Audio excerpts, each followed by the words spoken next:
स्वागत है शोभन के चैनल। साथ में खुशबू रानी भी है, बोल दीजिए आप भी कुछ। हेलो दोस्तों, हम खुशबू रानी। बता दो खुशबू रानी तो हमको होता है।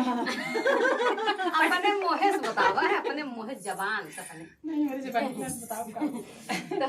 आई दोस्तों प्यारे से गीत के साथ महुआ का सीजन है, महुआ का सीजन आ रहा है। आ रहा नहीं, चुई रहा है, चुई रहा ना। अबे कहां पे नहीं कुछ नहीं। हां हां फूल ले आम और महुआ सब संग में हो रहा है। चलो ठीक है। मुड़वा पे धई के डेलरिया हो, महुआ भी नहीं जाब, महुआ भी नहीं जा।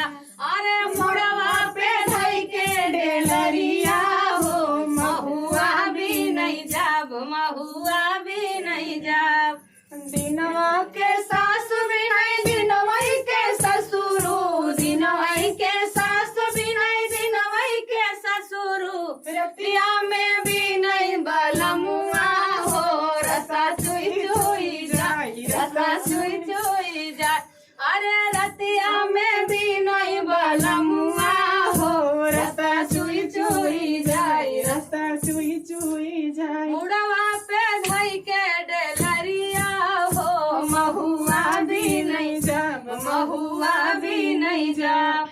दिनवा के जेठ भी नहीं, दिनवा के जेठनी, दिनवा के जेठ भी नहीं, दिनवा के जेठनी। रतिया में भी नहीं बलमुआ हो, रसा चुई चुई जाए, रसा चुई चुई जाए। और रतिया के भी नहीं बलमुआ हो, रसा चुई चुई जाए, रसा चुई चुई जाए।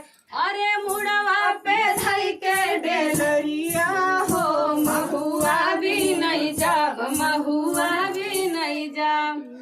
दिनवाई के देवर भी नहीं, दिनवाई के ननदी, दिनवाई के देवर भी नहीं, दिनवाई के ननदी।